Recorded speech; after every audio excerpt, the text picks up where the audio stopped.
देखिए संख्या तो दिख ही रही है, संख्या किसके साथ ज्यादा है। सवाल संख्या का नहीं है, सवाल है आप कहाँ खड़े हैं, आप किसके साथ खड़े हैं, आप किसके समर्थन में हैं। हमारे देश को एक नया उपराष्ट्रपति मिल गया है। अब आप लोग अगर नहीं जानते कि उपराष्ट्रपति कौन होता है, उसकी क्या गरिमा, उसका क्या पद होता है, तो आप जान लीजिए कि उपराष्ट्रपति राष्ट्रपति के बाद उपराष्ट्रपति, इसके बाद प्रधानमंत्री होते हैं। अगर उपराष्ट्रपति संसद और राज्यसभा के अंदर अगर वो कह दे कि प्रधानमंत्री अभी नहीं बोलेंगे या बोल रहे होंगे प्रधानमंत्री, इसके बाद कह दे प्रधानमंत्री जी आप बैठ जाओ, तो उनको बैठना पड़ेगा। अगर वो कह दे कि प्रधानमंत्री जी जो आप बात कर रहे हैं उसको नहीं लिखा जाएगा, उसको काट दिया जाएगा, हटा दिया जाएगा, तो वो हट जाए। इतना बड़ा पद उसका होता है। और वो उतना नहीं, इससे बड़े बड़े काम कर सकते हैं। मतलब प्रधानमंत्री को कहीं भी किसी मामले पर रोक टोक सकता है। उपराष्ट्रपति इतना बड़ा पद होता है। हालांकि इनकी नियुक्ति जब होती है तो सांसदों के द्वारा होती है, सभी सांसदों के द्वारा नियुक्ति होती है, ऐसा नहीं है। इसलिए इनका पद राष्ट्रपति के बाद होता है। अब हम समझेंगे कि राष्ट्रपति सीपी राधाकृष्णन देश के 15वें उपराष्ट्रपति होंगे। एनडीए के उम्मीदवार को कुल मिलाकर 452 वोट मिले हैं। वहीं इंडिया गठबंधन के कैंडिडेट सुदर्शन रेड्डी को प्रथम वरीयता के तहत लगभग क्या पूरे 300 वोट मिले हैं। राधाकृष्णन ने 152 वोटों से जीत हासिल की है। कांग्रेस के इंडिया गठबंधन के लोग कह रहे थे कि हमें लगभग 315 सांसदों का वोट मिलेगा। हालांकि इंडिया गठबंधन के प्रत्याशी को 15 वोट कम मिले।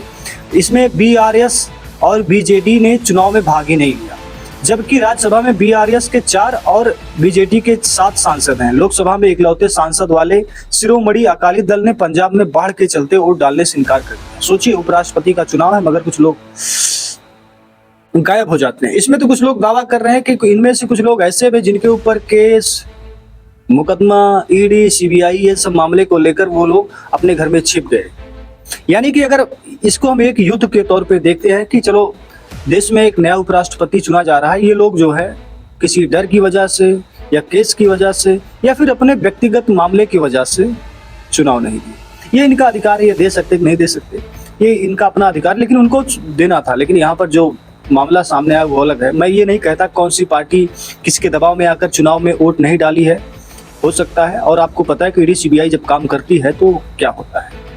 धनखड़ ने 21 जुलाई को खराब सेहत को लेकर इस्तीफा दिया था, लेकिन आज तक उनकी सेहत का पता भी नहीं लगा। एक फोटो तक नहीं मिली कि क्या तबीयत खराब थी, क्या हुआ। खैर, इसमें देखिए हर सप्ताह हर सांसद मतपत्र प्रत्याशियों को प्राथमिकता के क्रम में 1, 2, 3 टिक करता है। वोटिंग तभी होती है जब एक से अधिक उम्मीदवार मैदान में होते हैं, अन्यथा अगर एक ही उम्मीदवार होता है तो उनको जीत मान लिया जाता है। तो इसमें जो है क्या कि जब कोई वोटिंग जब डालने के लिए जो पर्ची मिलती है, अगर उसमें कुछ गलत हो जाता है तो उसको अवैध वोट माना जाता है। जैसे कि कहीं नाम गलत हो गया, कहीं टिक गलत हो गया, कहीं कुछ गलत हो गया। जैसे कि आप पैसा निकालने जाते हैं, कई बार नंबर गलत हो जाता है, नाम गलत हो जाता है, डेट गलत हो जाता है।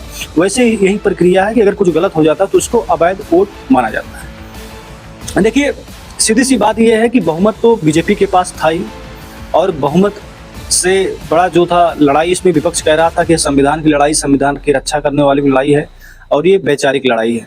वहीं कांग्रेस ने इसे भी अपना जीत बताया हर बार की तरह। कांग्रेस के जयराम नेता ने कहा कि उपराष्ट्रपति चुनाव में विपक्ष एकजुट रहा, हमारा प्रदर्शन सम्मानजनक रहा। इंडिया उम्मीदवार बी सुदर्शन रेड्डी को 40% वोट मिले, जबकि 2022 के उपराष्ट्रपति चुनाव में विपक्ष को सिर्फ 26% वोट मिले थे।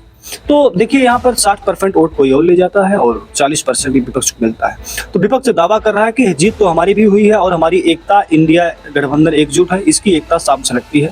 और 40% मामूली आंकड़ा नहीं तो 10% इधर उधर हो जाएगा तो मामला गड़बड़ हो जाता था। लेकिन इंडिया गठबंधन को कुछ उम्मीदें थी कि हो सकता है सत्ता पक्ष में चाहे वो चंद्रबाबू नायडू हो, चाहे नीतीश कुमार हो, सकता है इधर उधर आ सकते हैं, तो कुछ मामला इधर उधर हो सकता था, मगर बिल्कुल ऐसा नहीं।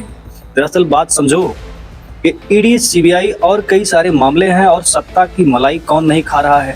और जब हम मलाई खा रहे हैं इसके बाद भी हम किसी और का साथ दे दें, ये हो नहीं सकता। आज वो महात्मा गांधी वाला दिन थोड़ी है कि हम एक धोती पहनकर देश की आज़ादी दिलवाने के निकल पड़ेंगे। नहीं भैया, मलाई मिलेगी तो खाएंगे, और जब मलाई खा रहे हैं तो फिर क्या दिक्कत है। कोई राष्ट्रपति उपराष्ट्रपति बने, हमसे क्या मतलब है, हम तो साथ देंगे। खैर, मतलब सभी को होता है, ये तो मेरा अपना मानना है। तो यही बात है कि कुछ लोग डर से और कुछ लोग अपने हिसाब से वोट डालने के लिए नहीं गए और किसी ने कुछ ना कुछ बहाना बना दिया। खैर, अब यहाँ पर नए उपराष्ट्रपति मिल गए हैं। आपको पद के बारे में जानकारी हो गई, कितना बड़ा पद होता है। अब सिर्फ एक ही देखना यह है कि जैसे पहले के जो उपराष्ट्रपति थे धनखड़ जी, उन्हीं की तरह इनका काम होता है, जैसे विपक्ष पे दबाव डालना, विपक्ष को बोलने नहीं देना, विपक्ष की आवाज़ को दबाना, ये सारी चीज़ें पहले मामले में, पहले की जो धनखड़ जी थे उनके साथ कई मामले सारे आए, विपक्ष ने कई बार आरोप लगाए। तो अब देखना ये है कि ये नए वाले उपराष्ट्रपति कैसे काम करते हैं।